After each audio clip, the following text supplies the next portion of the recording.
right, let's try to calm our intern Hayley down in the same way we have been calming interns down for the last 20 years. Yeah, I know. I'm self-aware enough to know I am not the first one or the last one to be nervous about this, but my last college class ever is tomorrow. Oh my gosh. So exciting. And it's not even like a full class because I'm just presenting my PR campaign plan to like my client. So it's like I'm done tomorrow pretty much. 11 to 12:15 tomorrow is my last college class ever. If you're really nervous about that last class and don't want to enter the real world, can you just hack that one on purpose and just stay in school?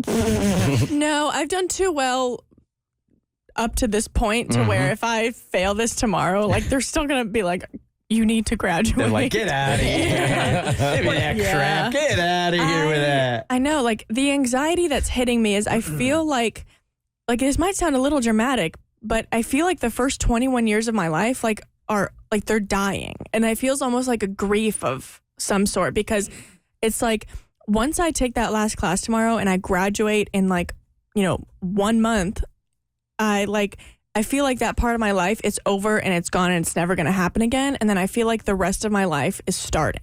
Because your identity has always been student.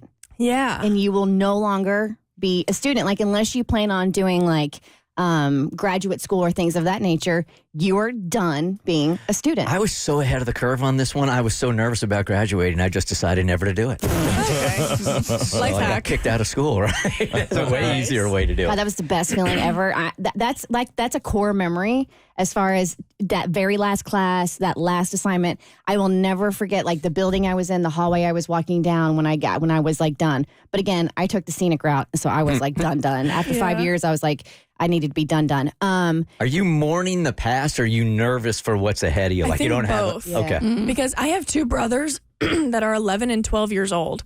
And so they're going through everything that I remember going through. And they're like, oh, middle school sucks. I hate this homework. And I'm sitting there my eyes twitching.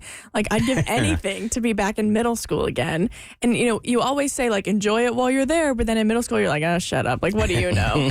But then you get to the point I'm at and I'm like, man, I would give anything to be 11 or 12 years old in sixth grade. Yes. Wow. I would not. No. Hell no. Now, Absolutely not. Now bring me back to 27. We can talk, but not elementary school. I don't think I ever truly had the nervous feeling of leaving. I was more excited to leave, but I do remember feeling I guess the confusion of what's next because it's all been laid out for you up until that point. Yeah. And now it's a matter of how do I figure this out? Right. But I also think you overthink it, you overworry, and I don't even believe when they say that the best years of your life are behind you when you graduate. I don't believe that at all. I think the best years are yet to come, and I don't think you should overthink it. Yeah, it's also my family, they're starting to go on big vacations, the ones that me and just my mom and my stepdad went on together when we were just a family of 3.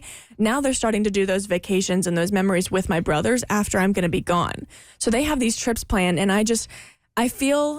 I know it's not true, but I feel like I'm very easily removed from the family and they would still be complete after I'm gone. They're going to airbrush you out all the photos.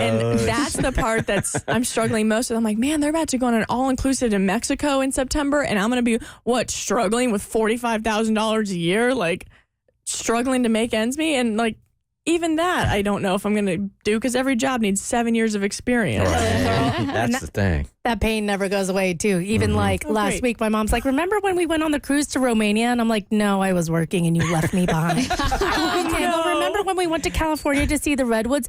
Yeah, no, I wasn't with you. Remember when we went to Greece? Mom, I wasn't there. And so, yes, even 20 years later, it'll still sting. I hate to tell you. I wish I had the ability back then, and still wish I had the ability to do this, that in times like this, when you're anxious about what's coming up and you're kind of mourning what's behind you, is there any way to attack it with any kind of excitement? Because you do have a lot of things that are going on that are exciting. You're going to be moving in with your boyfriend, right? It's very exciting. Getting to be on my own and stuff. I'm just such a huge family person. So the concept of not being at home with my family is really scary. You'll grow out of that. Pretty cool. No, I know I will. Real. I know I will. Some people don't, though. That's true. Yeah, I mean, some people, that's just like, that's It's always home. how you roll through life. Abby, you're the most recent one to graduate. Yeah, just remember the first year's the hardest because you're going through everything while your friends are still back in college. And so that homesickness for college is going to be there. Tax season's really hard because you're like, nobody told me I had to do. What's withholding taxes?